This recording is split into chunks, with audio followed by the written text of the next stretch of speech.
এটা নেওয়া হয়েছে। আমরা লাঞ্চটা করবো।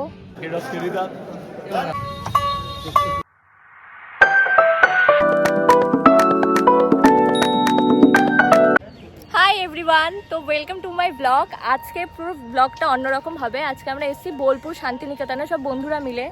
তো এই ট্রেন থেকে নামলাম, আমাদের সকালবেলা শিয়ালদা দিয়ে ট্রেন ছিল, ট্রেন থেকে নেমে এসে এখন এই নামলাম। এবার টোটোতে করে যাওয়া হবে, টোটো ঠিক করা হবে। তো চলো দেখা যাক কী হয়। টোটো ঠিক করে টোটোতে উঠে পড়েছি, এখন যাচ্ছি, জানি না কোথায় কোথায় নিয়ে যাবে, কয়েকটা জায়গা বললো, তো ওইখানে যাওয়া যাক। আমি ট্রেনের মধ্যে সকালবেলায় সেজে আসতে পারিনি, এখানে এসে কানের টানে একটু করলাম, নেমে একটু সেজে নেবো। তো চলো দেখা যাক কোথায় নিয়ে যাচ্ছে। তো আমরা ফার্স্টে এসছি সুরুলের রাজবাড়ি বলে, বড়টা যেটা, সেটাতে এসছি সবাই মিলে। এবার টিকিট কাটছি, টিকিট কেটে ঢুকবো। আমার আলোটা ভালো আসছে, চলো দেখাচ্ছি তোমাকে এই রাজবাড়িটা কেমন, পুরোটা ঘুরে দেখাচ্ছি।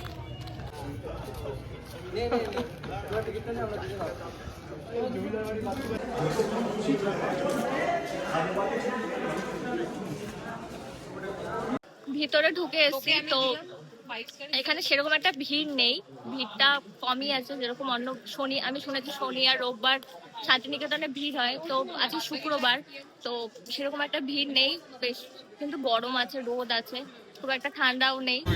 এটা তো আমাদের সকালবেলার টিফিন, যেটা আমরা বাড়ি থেকে এনেছি যে যার, আমি আনিনি, এনেছি দুজন, তো ওদেরই খাওয়া হচ্ছে। তো আমরা একটু ব্রেক নেওয়ার জন্য দাঁড়িয়েছিলাম, সবাই একটু ওয়াশরুম গেল, ফ্রেশ হলো।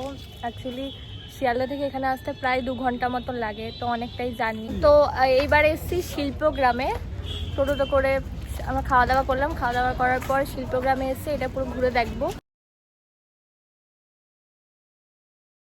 একটা স্টেজের মতন করা আছে, কোনো প্রোগ্রাম হয় হয়তো, খুব সুন্দর করে সাজানো।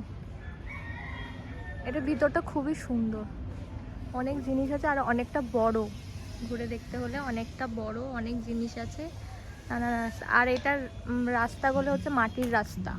এটা হচ্ছে পুতুল ঘর, নানা রকম ছৌ আছে, মুকুট আছে, পুতুল নাচ আছে, সব ধরনের সুন্দর লাগছে বেশ।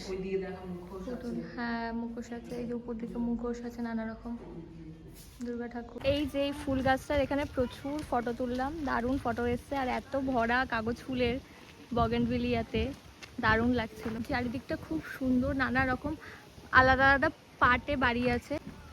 এই যে আমাদের 1 নম্বর বান্ধবী, অ্যাস্থেটিক বান্ধবী, এই যে আরেক অ্যাস্থেটিক, ও হচ্ছে রাইনোসরাস, আর আরেকজন এর ভিতরে ঢুকে গেছে, কে জানে কি করার জন্য। ও আচ্ছা, ওইদিকে একটু ঝোপে ঝাড়ে ঢুকতে ভালোবাসে, আর কিছুই না। আমাদের ক্যাপ্টেন, ইয়েস। ওই যে যাচ্ছে ওইখানে, এই যে ওইখানে যাচ্ছে, ওইখানে যাচ্ছে। আমার ব্লগ এরা আসলে জীবনেও সিরিয়াস ভাবে হবে না, হাসতে হাসতে আজ চলে যাবে। কোনটা? হ্যাঁ নেবো তো, হ্যাঁ টাকা দিতে হয়।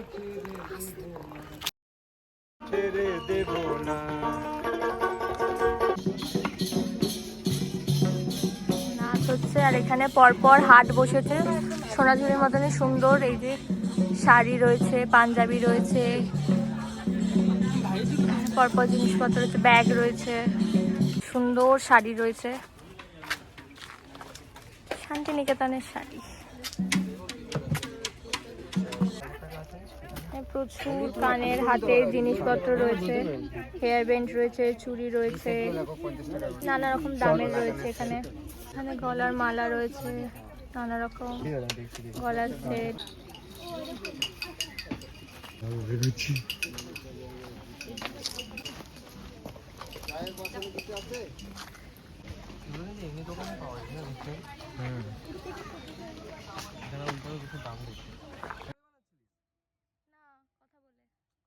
তো আমরা সৃজনের শিল্পগ্রাম থেকে বেরিয়ে গেছি, প্রচণ্ড গরম আছে, কারণ এরকম একটা কমলা রঙের ফুল গুঁজেছি।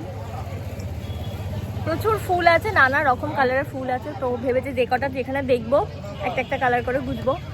আর আইসক্রিম নিয়ে নিয়েছি, প্রচণ্ড গরম, গলা শুকিয়ে যাচ্ছে, তো আইসক্রিম। এই বটগাছটার নাম হচ্ছে তিন পাহাড়। এটা রবীন্দ্রনাথ ঠাকুর যেটা কবিতা লিখেছিলেন, কুমোর পাড়া গরুর গাড়ি বোঝাই করা কলসি হাড়ি, এইটার উপর লিখেছে। আর এই ছবিটা দেখো 6 পাটে দেওয়া আছে। এই জায়গাটায় রবীন্দ্রনাথ ঠাকুর পড়াতো, এই গাছের তলায়। গাছের নিচে পড়াতো। এখানে আগে বসন্ত উৎসবটা হতো, এখন বন্ধ হয়ে গেছে। এখানে কদবেল আছে, কুল আছে, কামরাঙা আছে, পেয়ারা আছে। তো আমরা পেয়ারা মাখা নেবো।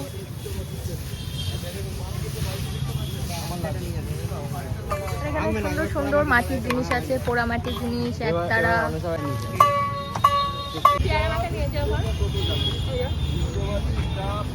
ভালো খেতে, দেখা যাক। ভালো খেতে। এটা হচ্ছে রবীন্দ্রনাথের বাড়ি।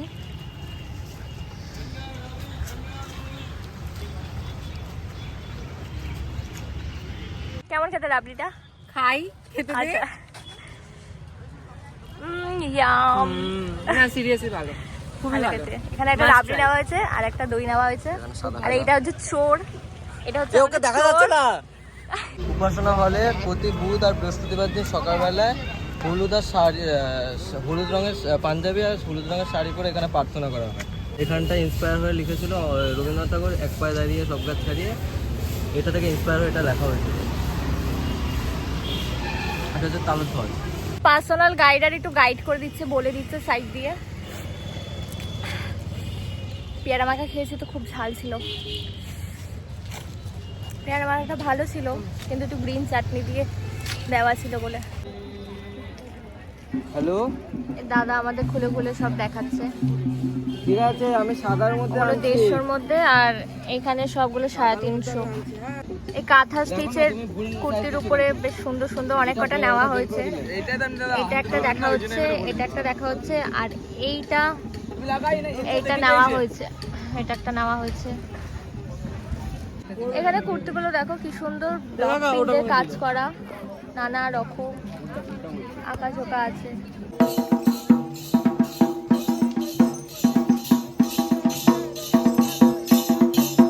এগুলো শপিং করেছিস? এটা রাম শ্যাম ক্যাফে অ্যান্ড রেস্টুরেন্টে। এখানে আমরা লাঞ্চটা করব।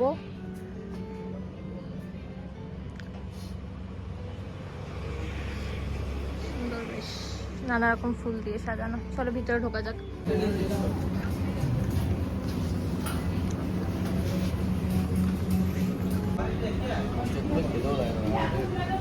এটাই হচ্ছে ওই জায়গাটা যেখানে রবীন্দ্রনাথ ঠাকুর আমাদের ওই আমাদের ছোট নদী চলে আঁকে বাঁকে ওই কবিতা লিখেছিলেন। সানসেটটা টাইমে পুরো ভালো এসেছে ভিডিওটা। আমাকে আর কিছু বলতে হয়নি, আমার বন্ধুরাই কাছে দেওয়ার জন্য। Helping hand. আমরা প্রান্তিক স্টেশনে এসেছি। ট্রেন ধরবো প্রান্তিক থেকে, বোলপুর থেকে ধরবো না, প্রান্তিকে আগে আসবে। 5:20 নাগাদ ট্রেন। তা হাওড়াতে নামবো, শিয়ালদা কোনো ট্রেন নেই। স্টেশনের এখান থেকে বেশ সানসেটটা খুব সুন্দর লাগছে, এবং পরিষ্কার বোঝা যাচ্ছে। প্রান্তিক স্টেশনের এইটাই সবচেয়ে সৌন্দর্য। এই পুরো জুড়ে বোগেনভেলিয়া গাছ, ওই সাইডেও রয়েছে, কিন্তু এইটা হচ্ছে বোগেনভেলিয়ার পুরো ঝাঁক একদম। প্রান্তিকে থেকে ট্রেন ধরা ভালো, তার কারণ প্রান্তিকে একদম স্টেশনটা ফাঁকা, পুরো আরামসে ট্রেনে ওঠা যাবে। কিন্তু বোলপুর থেকে একটু চাপ ট্রেনে ওঠা, কারণ এই টাইমটা সবার ফেরার টাইম, তো ওখান থেকে একটু চাপ হয়ে যায়। আমরা নেমে গেছি হাওড়াতে, আমাদের ট্রেনটা হাওড়া অব্দি ছিল, তো হাওড়াতে এই এসে পৌঁছালাম। এরপর নয় মেট্রো ধরবো বা উবের ধরে সোজা বাড়ি। ট্রেনের মধ্যে ঘুমাচ্ছিলাম, তার ভিডিও করা হয়নি। আর সেরকম অসুবিধা হয়নি ট্রেনে আসতে। যাওয়ার সময় যেমন সিট পাইনি, আর সময় আরামসে পুরো সিট পেয়ে গেছিলাম, তো ঘুমাতে ঘুমাতে এসেছি, কোনো অসুবিধা হয়নি। তো যাওয়া যাক এখন বাড়ি। চলো।